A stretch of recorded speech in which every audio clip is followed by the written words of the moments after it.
Bem-vindos ao Desafio Inglês Livre de julho de 2025.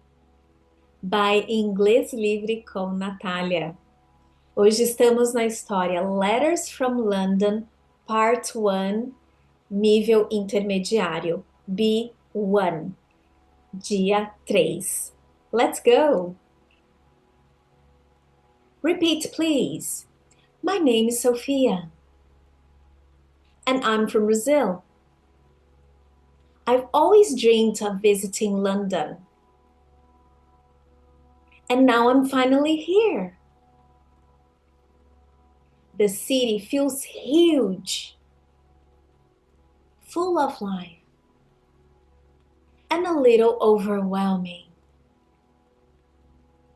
There are so many people, buses, signs, and streets that I can't pronounce yet. But even with all this chaos, I feel excited. Like anything is possible. When I arrived, I felt a mix of emotions. Happiness, fear, and a lot of curiosity.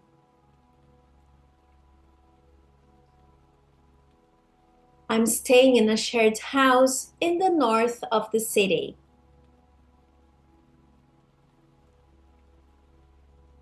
I live with a student from Spain, a girl from Turkey, and an older British man who loves to cook.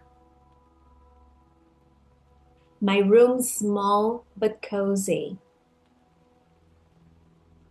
The mint green walls make it feel peaceful. And I added some fairy lights to give it a warm touch.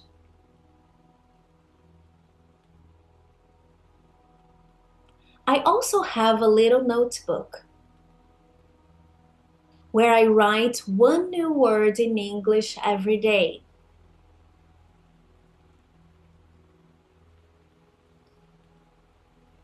Learning English has always been one of my biggest goals. I studied a little in Brazil, but I never really practiced speaking. Now every day, I try to say something out loud, even if it's just one sentence. Sometimes I talk to myself in the mirror. It's funny, but it helps. Other times, I repeat phrases I hear in movies or in the street.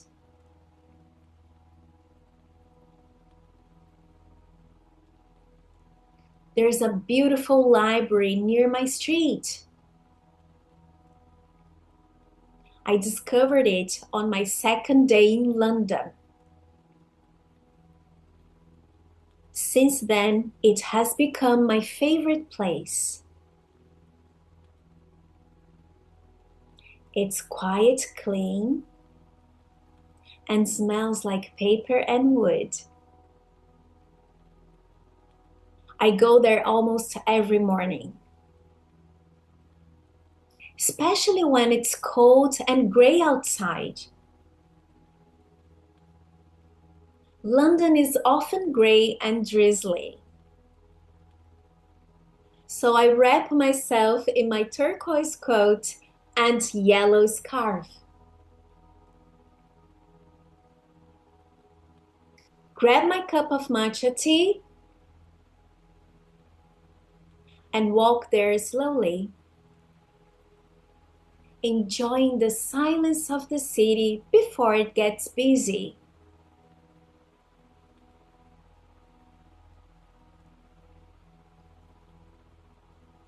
That morning was extra cold. I could see my breath in the air. I walked into the library and smiled at the woman at the desk. She always wears colorful earrings and has a gentle voice. I found a spot near the window, put down my tea, and looked at the books. Something caught my eye.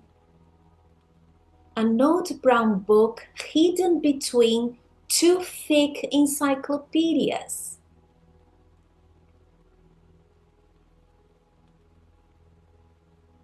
It looked like nobody had touched it in years.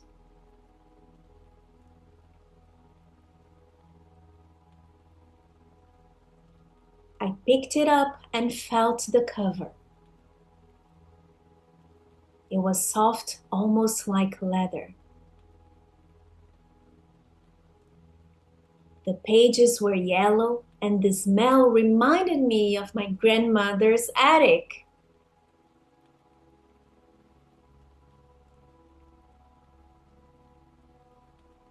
I opened it slowly, and something fell out.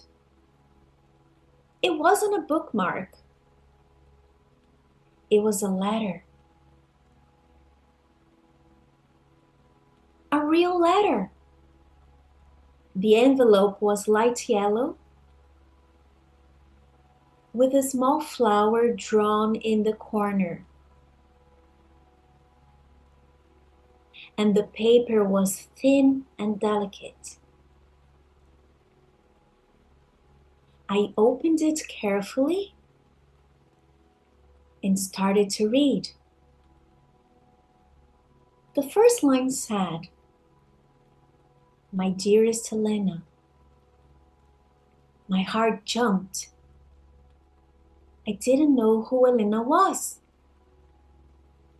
but I wanted to find out.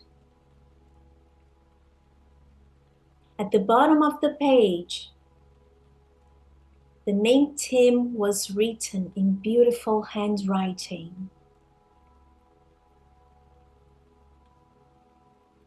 The date said March 1942.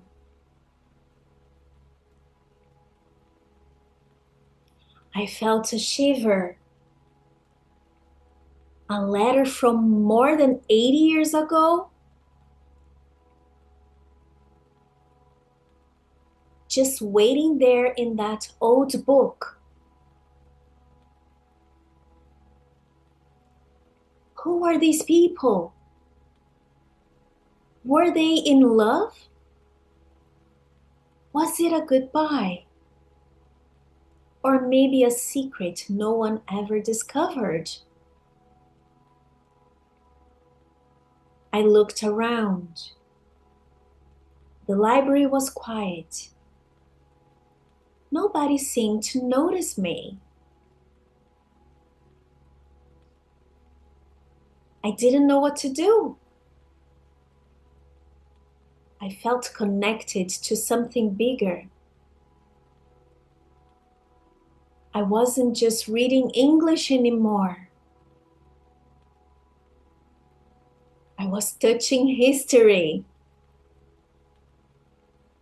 My hands were shaking a little. I wanted to read more. But something inside me said, "Wait, take your time." So I folded the letter gently and placed it back in the envelope.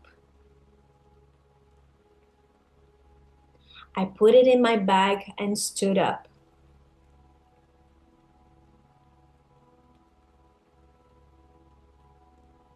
As I walked out of the library,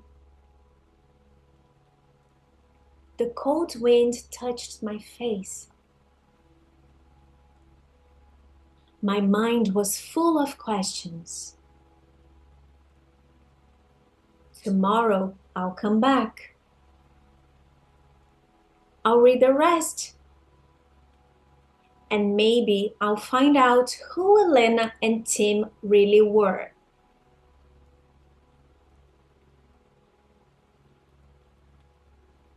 Baixe o material complementar acessando o link no grupo do desafio no Telegram, aqui abaixo na descrição.